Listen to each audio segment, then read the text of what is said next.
You recognize him at once, of course. Sean Wilson played Coronation Street's Martin Platt for 20 years, when the ITV soap was at its peak.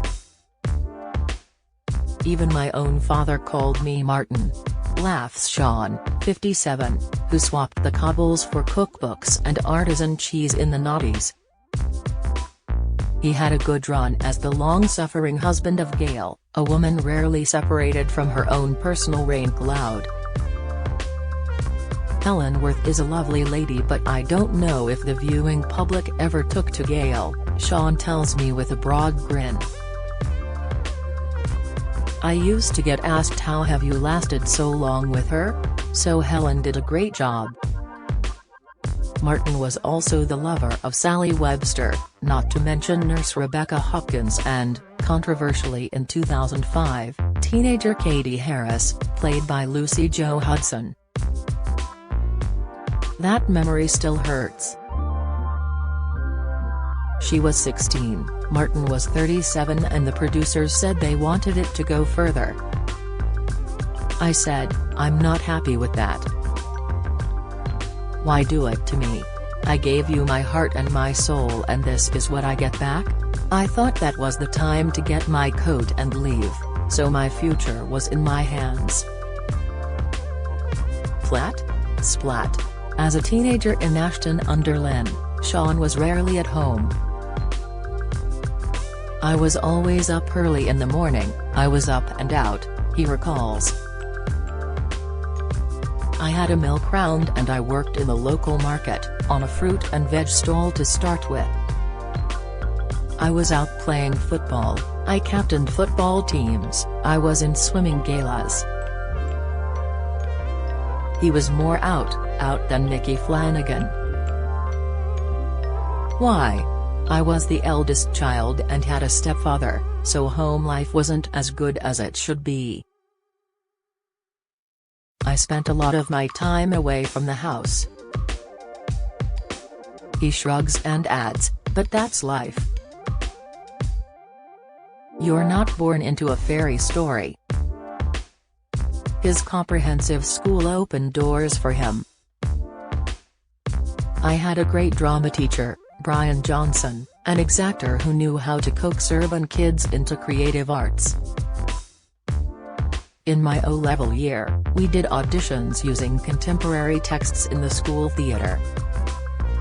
I had to do Peter Nichols's A Day in the Life of Joe Egg and a Ben Jonson soliloquy from Edward Bond's Bingo. I remember waiting for a reaction. There was none. I couldn't see beyond the lights. Finally, the main lights came on, Mr. Johnson walked up, put his arm around me and said we need to talk, it's a cultured life for you. Wilson left school at 16 with O-level drama and a precociously early A-level art. He took a drama course at Oldham College along with Sarah Raquel Watts Lancashire and Tony Marshall, later of Life on Mars fame. They told me that Oldham Theatre Workshop was the place to be, so I joined and did 4 to 5 shows, including a musical written by Gary Hargraves, Sarah's first husband. Unknown to him, Granada TV casting producers were taking a keen interest. Sean was cast in a 1984 edition of Crown Court and TV drama Travelling Man. In 1985, he landed Coronation Street. I had no idea I was being checked out for Corey, it was such a thrill. I loved it growing up. Falling for Widow Gail was his first big storyline. The producer called me into office and gave me the script. It said, Martin kisses Gail. That was how I found out about it, that was the beginning of our relationship. When we filmed it they switched all of the monitors and TV screens at Granada to stop the story from leaking to the press. Fame came overnight, although sometimes people forgot why they knew him. I'd be in a supermarket and people in front would look at you, and look disgusted, because you're not speaking to them. They assume they know you from working at the same factory, which of course you didn't, so why aren't you speaking to them?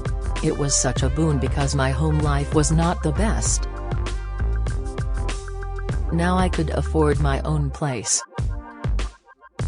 Filming the soap was hard work, so naturally, the cast let off steam. ITV moved us into rabbit hutch dressing rooms, a bunch of us were hanging around with nothing to do, and shenanigans ensued. Singer Paul Jones from Manfred Mann was due to present a live TV music show. We tied him up just before he was due on air. It wasn't my idea. It was Anne Kirkbride, Deidre Barlow, who got the rope. We tied him up and just left him in a room on his own. He was ever so cool about it. He couldn't have got out himself, he wasn't Houdini. Someone must have been sent looking for him. For the 1989 Royal Command performance, Sean got to the hotel bar only to be pushed aside by the producer who said, "I think you'll find I'm first." Sean recalls, "He tells me I'm going to put all my drinks on your bill, but I saw his key, room 303, so we decide we'd put all our drinks on his bill instead." Barbara Knox, Rita Danner, was signing Mickey Mouse, Lynn Perry, Ivy Tilsley, too. We all did it. He went mad. Sean quit the soap in September 2005, after taking a moral stand on the Katie Hudson story. "I left and they decided David would go off the rails and Jack Shepherd is very good at playing off the rails." Sean, who returned to Weatherfield briefly in 2018, has been taking things cheesy ever since. "I was a massive cook," he explains.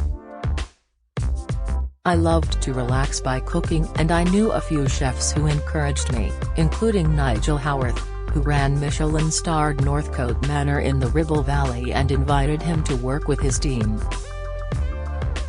There Wilson met Bob Kitching, whose dairy was the only one hand-producing Lancashire cheese.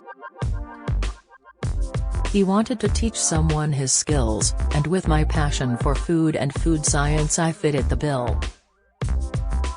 After 18 months of experimenting, and mothering Bob by phone, Sean created his first cheese and won gold in the World Cheese Awards. He developed a selection of Lancashire cheeses that sound like they'd go down a storm in the Rovers: Blue-veined Smelly Hapeth, How's Your Father, a creamy, Mildoon's Picnic, a crumbly, and Mouth Almighty, a tasty. In 2011 Smelly Hapeth also won gold, beating Gorgonzola. Had swapped a good life for a Gouda one. But it's been hard cheese for the business recently.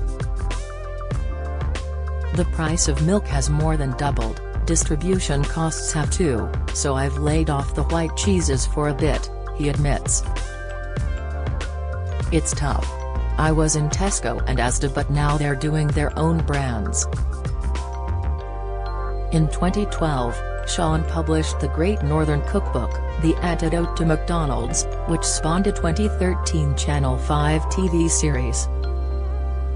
He recently published the cheese-themed Cheddar Gorge and is fully committed to his company, Artisan Farm. He is currently writing a second cookbook. Sean, divorced with 2 grown-up children, lives on the Leicestershire/Warwickshire borders with his girlfriend Carol. He lets off steam playing the guitar. "I've been working through the blues scales this morning. It'll be jazz scales next. I'm looking to put a band together."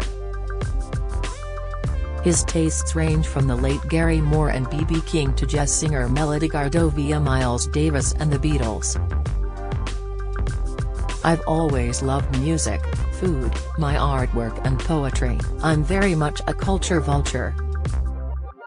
He does occasional TV shows, including Waterloo Road and Dancing on Ice, but prefers theatre work. I'm pigeonholed as an actor because of doing Corrie. I've done theatrical tours. But you can't live on them. You end up spending all the money on digs and travel. He and Carol are also keen detectorists. On a weekend in Lincolnshire, I found a 276 AD Roman coin, Emperor Antonius, then a hammered Elizabethan coin from the early 1600s. I don't know how much it's worth. I don't want to sell it. He pauses. I've had quite a weird time. But I'm comfortable, I'm happy. I have a very good, cultured life. Cheddar Gorged by Sean Wilson, Great Northern Books, £19.99, is out now.